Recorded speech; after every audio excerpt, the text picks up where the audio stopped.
Atenção emissoras para o top de 5 segundos.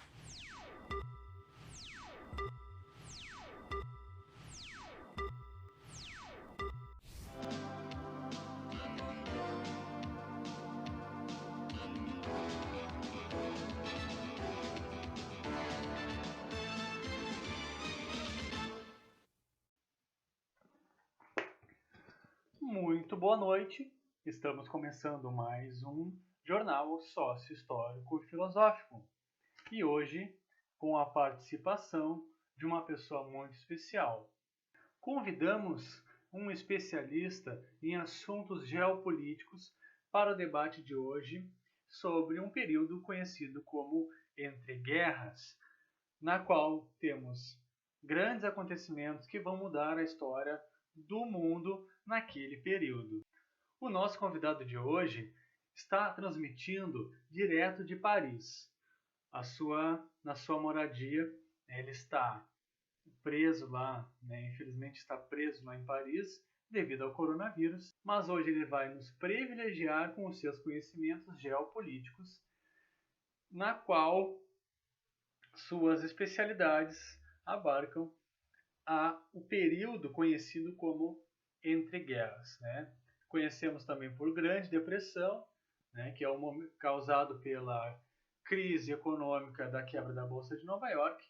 Seja muito bem-vindo, então, Tiago Soler.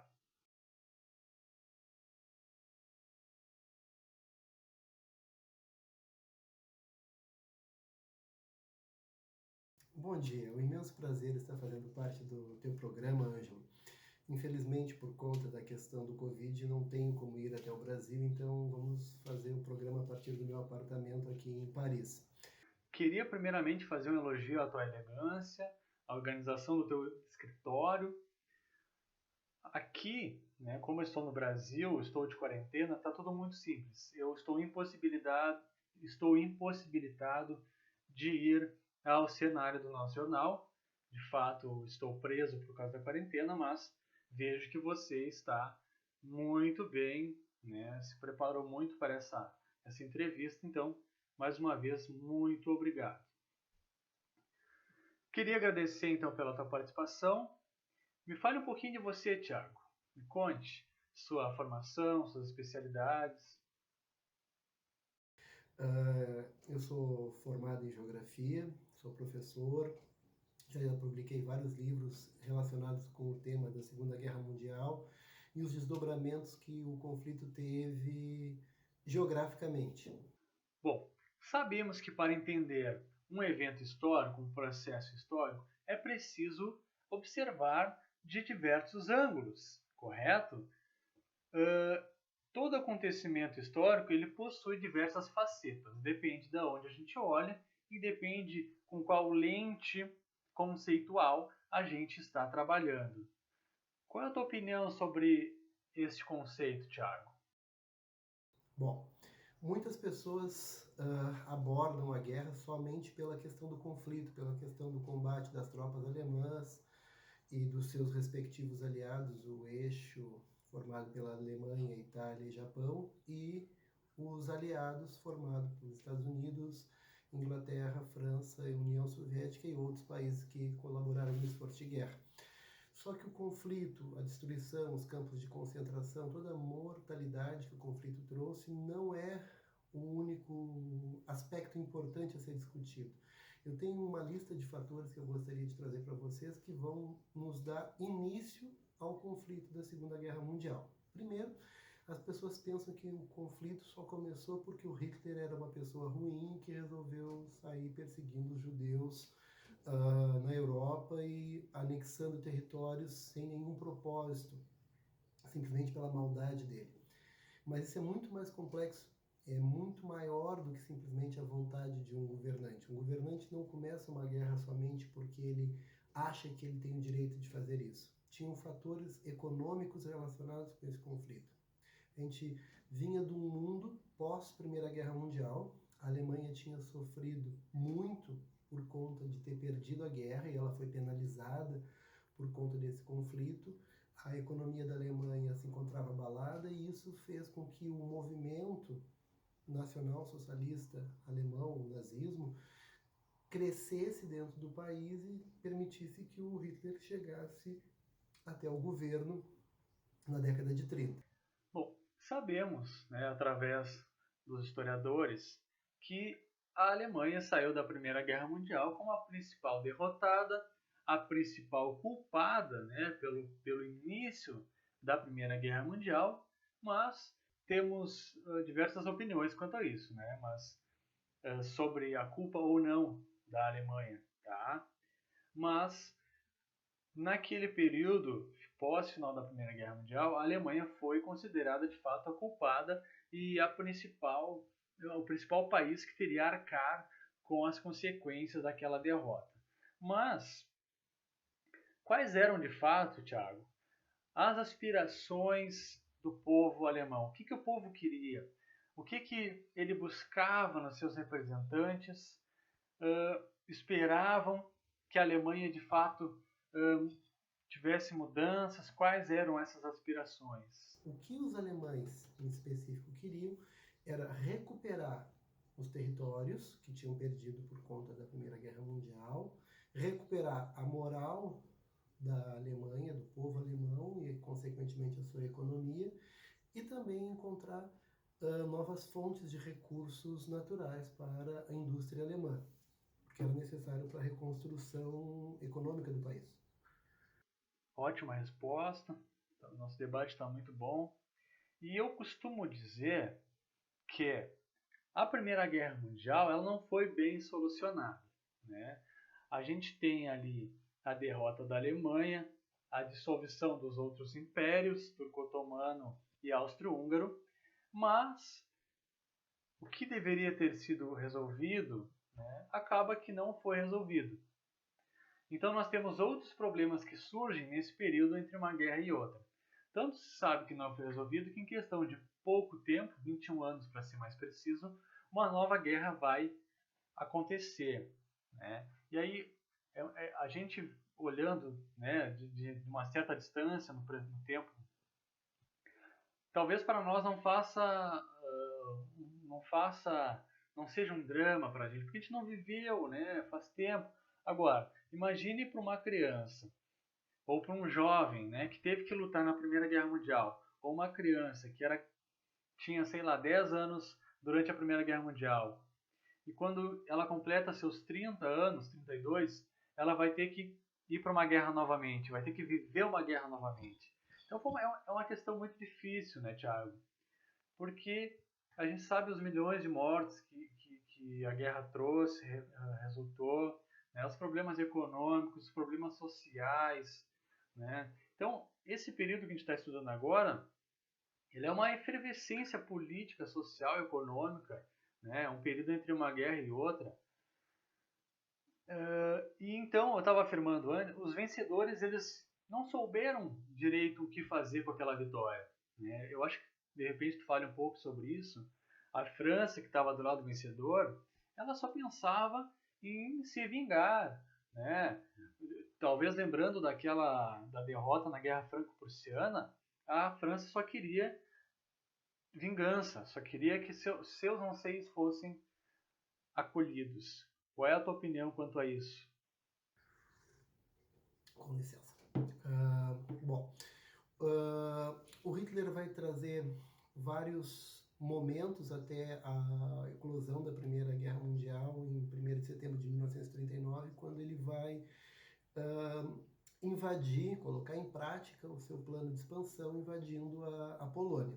Antes disso, eu já tinha sinais que mostravam que o mundo estava em conflito. Então, os alemães eles tinham diversos aspectos de uma doutrina de expansão, de trazer uma recuperação para o Reich alemão através de uma expansão territorial. Tá?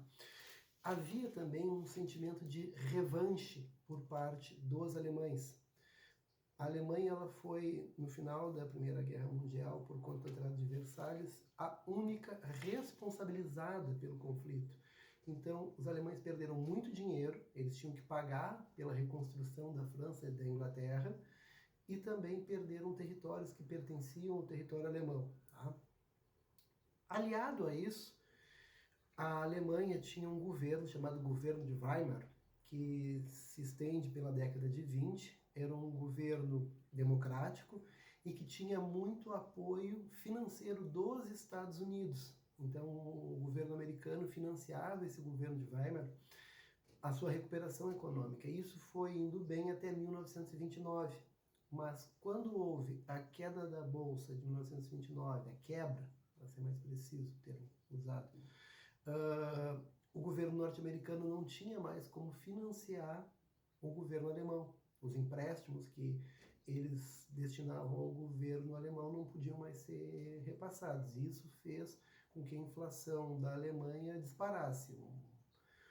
Um pedaço de pão seria comprado com milhares de Reichsmarks. Então, assim, a inflação chegou a milhares. Como posso dizer para vocês? Enquanto em um outro país do mundo tu conseguia comprar um litro de leite com 1 libra, na Alemanha, para tu comprar o mesmo litro de leite, tu teria que usar 5.000 Reichsmarks. Então seria um valor muito alto para a população alemã e isso levou a um ressentimento ainda maior da população por conta do Tratado de Versalhes. Bom, realmente, né, a quebra da Bolsa de Nova York, ela piorou muito a situação do mundo naquele momento, principalmente na Europa, que vinha aí de uma recuperação, né, já estava plenamente já recuperada, mas se a gente for pegar o caso específico da Alemanha, né, ela ainda tinha que pagar muitas dívidas de guerra, correto? Ou seja, só piorou a situação, né? A Alemanha, que já vinha se encontrando em crise, parece que foi água abaixo. Então, eu gostaria que tu me falasse um pouco mais sobre isso, Tiago, por favor. A Grande Depressão, cujo estopim foi a quebra da Bolsa de Nova York, marcou a falência de 4.000 bancos nos Estados Unidos. O país registrou 14 milhões de desempregados e a renda caiu 50%. Então, todo o dinheiro que existia, ele caiu pela metade. Os salários norte-americanos sofreram 40% de redução, então foi uma perda muito substancial para a economia norte-americana. Os problemas dos Estados Unidos, mas o que tem a ver com o surgimento do nazismo na Alemanha? Diretamente nenhum. Mas como o governo americano financiava o governo de Weimar, e esse financiamento deixou de existir, foi possível o crescimento do partido nazista dentro do cenário partidário alemão. Ele era um partido insignificante até 1928. Sem falar também, né, que entre os discursos de Hitler estava o argumento de que o livre comércio, né, sem interferência do Estado, as democracias, elas não eram boas, né, porque resultavam em crises, como por exemplo a crise de 29, que foi causada por um liberalismo econômico extremo, né, como aconteceu nos Estados Unidos, que vai acabar se alastrando para o resto do mundo. Pregavam também que tanto a democracia ela não era ideal, como era necessário que um grande líder surgisse dessa confusão toda para guiar a nação, né, para um futuro próspero. E esse cara seria então o Adolf Hitler, né? Ele se aproveitou das circunstâncias geradas pela crise de Nova York para ascender ao poder. Tu concorda, né, Thiago? Qual é a tua opinião? O que tu acha disso?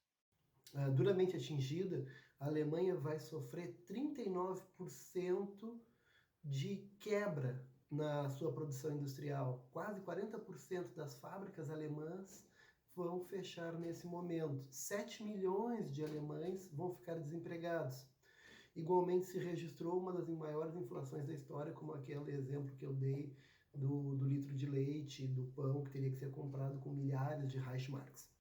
E outro ponto que também vai ser muito explorado pelos partidos, pelos líderes autoritários, né, no caso o nazista ou Hitler, vai ser os argumentos de que o Tratado de Versalhes ele algemou a Alemanha, né, evitando que ela pudesse se voltar a crescer novamente, né? Já estava devastada pela Primeira Guerra Mundial e o Tratado de Versalhes ele vai piorar muito a situação, né? Então a Alemanha ela vai se ver totalmente presa naquele tratado onde nada lhe beneficia e sim apenas lhe prejudica. Então me fala um pouquinho mais, Tiago, por favor, do Tratado de Versalhes. Tem alguns pontos que nós precisamos levar em consideração. Paralelo à crise de 1929, o governo alemão sentia os efeitos do reordenamento territorial. O que é isso? O território da Alemanha foi redividido, imposto pela final da Primeira Guerra Mundial e, de certa forma, eram diretrizes, eram normas humilhantes para os alemães, para o governo alemão, para o povo alemão. Ao fim da Primeira Guerra Mundial, a supremacia do poder mundial estava dividido entre Grã-Bretanha, França e Estados Unidos. A Alemanha deixou de existir como uma potência relevante. Em contrapartida, eu tinha a Itália e o Japão que estavam insatisfeitos com essa divisão do mundo também. Isso vai fazer um link com a Alemanha nazista quando ela surgir. Cabia à Inglaterra e à França o domínio de centenas de colônias africanas e asiáticas também. E os Estados Unidos, 50% da produção mundial do mundo capitalista. Então, a Alemanha tinha deixado de existir como uma potência. O Tratado de Versalhes teve como característica o revanchismo francês. Por que revanchismo? A França tinha sofrido perdas territoriais na Guerra Franco-Prussiana do século XIX. Ela tinha perdido territórios para a Alemanha. E por conta dessa perda, ela não perdoava a Alemanha, ela aproveitou também perdas muito grandes, porque a França sofreu muito durante a Primeira Guerra Mundial. A Batalha das Trincheiras, ela foi muito, muito violenta. 2 filmes poderiam ser visualizados pelos telespectadores do programa, que seria o Cavalo de Guerra, um belíssimo filme contando a Primeira Guerra Mundial pela visão do cavalo, e o filme 1917, que levou alguns prêmios no Oscar do ano passado. Bom, essas fronteiras da Alemanha foram reorganizadas e foi estabelecido indenizações que ela tinha que pagar, e também foi criada a Liga das Nações, que seria algo que antecede a ONU, que nós hoje utilizamos como forma de mediar os conflitos entre os países. As negociações duraram 6 meses, envolveram 70 delegados de 27 países, e o Brasil era um dos que estava presente nessa negociação do Tratado de Versalhes. Ficou de fora das transações o país derrotado, a Alemanha. Então, o Tratado de Versalhes, que ia dividir a Alemanha como o responsável pela guerra, a punição, ela não podia participar, ela não podia impor nenhum artigo, fazer nenhuma contradição em relação ao que ela estava sofrendo. A Rússia, que tinha assinado um acordo antes do final da Primeira Guerra Mundial, o Tratado de Brest-Litovsk, com a Alemanha, ela saiu antes. Isso até vai levar à Revolução Russa, à morte da família do czar, assim por diante. Mas isso é uma outra situação que a gente pode conversar em outro momento.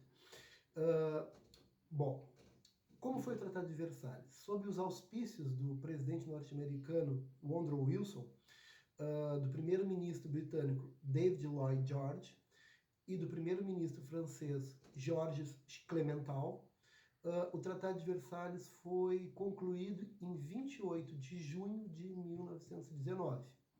Apesar de ser um dos principais negociadores do tratado, o Congresso dos Estados Unidos não ratificou o documento nem aderiram às Ligas das Nações. Então, o presidente americano estava fazendo parte, mas o Congresso não. É válido também comentar que após a Primeira Guerra Mundial, os Estados Unidos eles saem como principal potência, né? E eles vão adotar uma medida, uma política de isolamento político quanto aos países da Europa, um certo distanciamento, ou seja, Estados Unidos nós já temos nossos problemas suficientes e nós não precisamos nos envolver com os problemas europeus, né? Então eles que se resolvam, eles que se virem, né? Nós, norte-americanos, estadunidenses, estaremos aqui cuidando da nossa economia, que agora é a principal economia do mundo. Aquele revanchismo francês que eu falei para vocês, a França buscou, de todas as formas, se vingar da derrota da Guerra Franco-Prussiana. Não é por acaso que o Tratado de Versalhes foi assinado no mesmo local que os franceses firmaram o tratado que tinha posto fim a esse conflito, o Salão dos Espelhos do Palácio de Versalhes. Então, na Guerra Franco-Prussiana, os alemães obrigaram os franceses a assinar o Acordo de Paz no Palácio de Versalhes. No final da Primeira Guerra Mundial, os franceses obrigaram os alemães a assinarem o Tratado de Versalhes também ali dentro de um vagão de trem. E depois vai ser uma curiosidade, quando a Alemanha consegue ganhar da França na Segunda Guerra Mundial, a Alemanha obriga os franceses a assinarem o acordo de rendição no mesmo vagão. Então era uma questão muito simbólica esse conflito entre franceses e alemães. A principal cláusula do Tratado de Versalhes, o artigo 231, são 400 artigos, definia a culpa da guerra exclusivamente à Alemanha. A Alemanha e os seus aliados são responsáveis, uma vez que os causaram por todas as perdas e danos sofridos pelos governos aliados e pelos seus associados, bem como pelos cidadãos destes países em consequência da guerra. Quem eram os aliados dos alemães? O Império Austro-Húngaro, o Império Turco-Otomano, que junto com os alemães tinham perdido a Primeira Guerra Mundial. Bom, ela era responsabilizada total e unicamente por todos os prejuízos causados. Assim, o país deveria reparar as nações envolvidas no conflito, em especial as da Tríplice Entente. Nós tínhamos a Tríplice Entente e a Tríplice Aliança. A Tríplice Entente foi o que seriam os aliados da Segunda Guerra Mundial e a Tríplice Aliança seria o eixo da Segunda. Bom, o que a Alemanha teve que disponibilizar? Ela teve que pagar indenizações em dinheiro, perdas territoriais. Ficou estabelecido que a Alemanha deveria fornecer anualmente 7 milhões de toneladas de carvão para a França, 8 milhões de toneladas de carvão para a Bélgica, nesse período. Vale ressaltar que em 1921 o valor em indenizações a serem pagos pela Alemanha pelos prejuízos da guerra foram calculados em 33 bilhões de dólares, o que daria mais ou menos 269 bilhões de marcos. Depois eles foram reduzidos para 132 bilhões de marcos, sem computar valores a serem restituídos a títulos de pensões e viúvas e outros afetados pelo conflito da maior parte na França. Então, o governo alemão também era responsabilizado de pagar a pensão para os familiares dos mortos do exército francês por conta da Primeira Guerra Mundial. Essa imposição levou a economia da Alemanha a uma crise muito grande, levou à falência do governo alemão. As cláusulas do Tratado de Versalhes puniam vigorosamente a Alemanha. Além disso, a Alemanha perdeu 13% do território na Europa e assim milhões de cidadãos da Alemanha passaram a viver em outros territórios. Por exemplo, a região de Alsácia e Lorena foi devolvida para a França. Ela tinha sido conquistada na Guerra Franco-Prussiana. A região de Sonderjütland passaria para a Dinamarca. As regiões da Prússia, como Posen, Soldental, Vármia e Massúria, seriam incorporadas à Polônia. Ruszynko passaria para a Tchecoslováquia. Eupen e Maudlin se anexariam ao território da Bélgica. As províncias do Sarre seria controlada pela Liga das Nações por 15 anos e posteriormente devolvida à Alemanha. As colônias alemãs, que representavam mais de 70 mil quilômetros quadrados, distribuídos entre África, Ásia e Pacífico, também foram atingidas. As colônias da África foram divididas entre Inglaterra, Bélgica e França. Então, a Alemanha, que tinha entrado numa Primeira Guerra Mundial querendo aumentar o seu território, ao final dela ficou muito menor. E isso levava a um ressentimento por parte do povo alemão. Uma questão interessante, já que tu estavas falando aí de perda territorial, uma coisa interessante que acontece nesse período é a formação do corredor polonês. Quando a gente fala em corredor polonês, não sei se é do tempo de vocês, né? Nós, eu, Thiago, talvez a gente conheça mais do que vocês. O corredor polonês é a brincadeira, né, agressiva até, que a gente chama de corredor polonês, é quando tu tem que passar no meio de duas filas, né, que as pessoas vão te bater, né, praticamente é isso.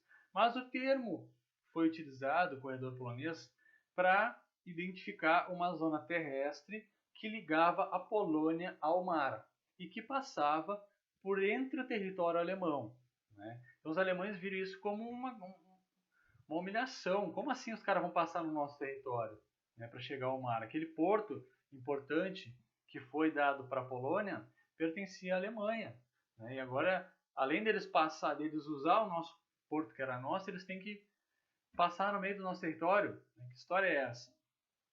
Também houve uma desmobilização militar. Em termos militares, foi determinado o desarmamento do povo alemão, a abolição do serviço militar obrigatório, a redução do exército para 100 mil soldados voluntários. O soldado voluntário não teria o mesmo treinamento do soldado de carreira, então seria um exército alemão mais fraco. E também, para impedir o desenvolvimento da indústria bélica alemã, se proibiu a fabricação de tanques, armamentos de grosso calibre, seguindo a mesma linha. A margem da esquerda do Rio Reno deveria ser desmilitarizada. Então, ao lado do Rio Reno, que ficava em direção à França, não poderia ter nenhum tipo de contingente militar. Na mesma medida, a marinha poderia ser composta por até 15 mil marinheiros. A Força Aérea Alemã foi extinta e muitos navios foram entregues aos vencedores. Foram extintas as escolas militares, as associações paramilitares, e esse foi um duro golpe para a sociedade alemã, que tinha um vínculo muito forte com a questão da vida militar. O alemão, por natureza, gostava da cultura militar, gostava de fazer parte do exército. Mês depois do tratado de Saint-Germain-en-Laye, a Áustria também foi obrigada a reduzir os efetivos militares para 30 mil homens. Isso é interessante. Por que eu estou falando na Áustria? A Alemanha é a que a gente responsabiliza por começar a Segunda Guerra Mundial. Mas o que muitos não sabem é que Adolf Hitler não era alemão, ele era austríaco. O governo austríaco era de origem germânica. O povo alemão, o povo austríaco tem uma mesma origem étnica. Então eles têm um vínculo aí interessante. Bom, então os resultados do Tratado de Versalhes é que na prática ele ajudou além dele não resolver problema algum, ele incentivou, né, a ascensão do nazismo, né, porque uma das principais argumentos do Hitler era esse, né, do Tratado de Versalhes, né. Ele até fala que na derrota, porque nós fomos traídos, né, pelos nossos líderes. Porque se vocês lembrarem, o Hitler ele luta na Primeira Guerra Mundial, né, ele ganha medalhas, inclusive, e ele adorava falar nos discursos dele que quando assinaram a rendição, quando os líderes da Alemanha declararam que a Alemanha ia se render, eles estavam a, 20 quilômetros de Paris, né? Ele adorava falar isso nos discursos, dando a entender de que a Alemanha ela poderia vencer, ela estava quase vencendo quando os líderes, que ele vai acusar de judeus comunistas, né? Ele vai dizer, não, os líderes assinaram o tratado quando nós estávamos prestes a conquistar Paris. Que na verdade, né, não é bem assim, né? Claro que ele adorava inventar histórias, né, aumentar suas histórias para conseguir, né, mais adeptos ao sistema nazista. Os ministros alemães Hermann Müller, que era do exterior, e Johannes Bell, dos transportes, assinaram documentos em nome da República de Weimar e mais tarde o Tratado de Versalhes. ratificando a Liga das Nações em 10 de janeiro de 1920.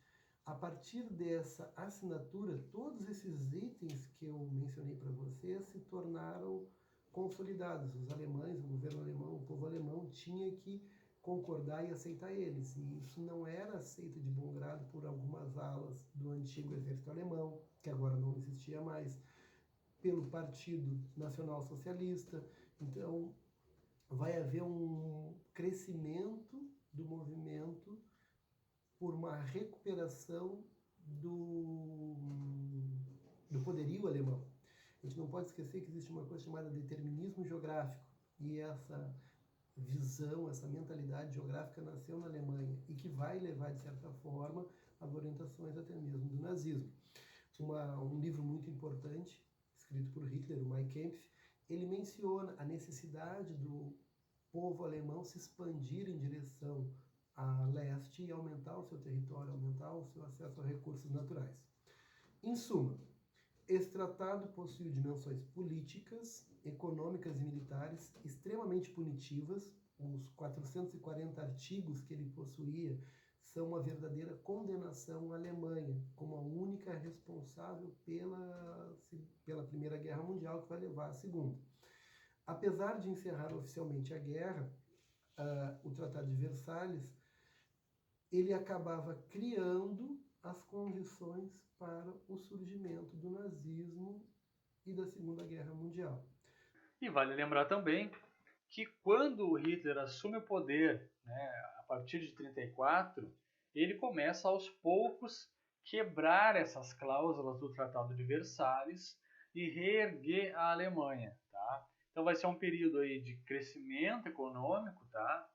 Mas o preço a se pagar por esse crescimento aí dos anos 30 na Alemanha, né, a partir de 35, vai ser um preço muito caro, né? Porque ele vai ser junto com esse crescimento vem o crescimento do nazismo, né?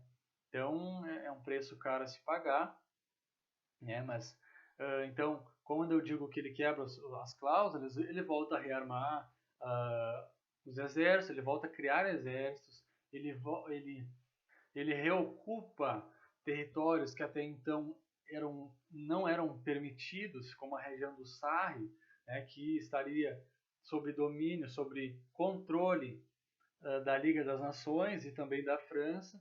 Simplesmente ele ignora esses tratados das cláusulas, simplesmente ele ignora as cláusulas do Tratado de Versalhes e ele volta aí a tomar posse desses territórios que até então estavam sob domínio da Liga das Nações, né? Dando início então, né, ao Terceiro Reich. Quando a gente fala em Terceiro Reich, o Hitler adorava falar isso, né? Mas entendam que seria o Terceiro Império, né? Reich é império em alemão, tá? Então o primeiro império seria o Sacro Império Romano, Sacro Império Romano-Germano. O segundo império seria aquele que teria acabado na Primeira Guerra Mundial, né, cujo imperador era o Guilherme II, e ele estava dando início então ao Terceiro Reich, Terceiro Império, né, o Reich que duraria 1000 anos. Tá? Então essa é a ideia que ele tinha, que ele estava começando uma nova era, um novo Reich, Terceiro Reich. Tá, gente? Bom, queria agradecer aqui a participação do Thiago, fico muito feliz que tu concedesse essa entrevista aí do teu luxuoso apartamento em Paris. Espero que tu me convide para passar as férias aí em Paris, né?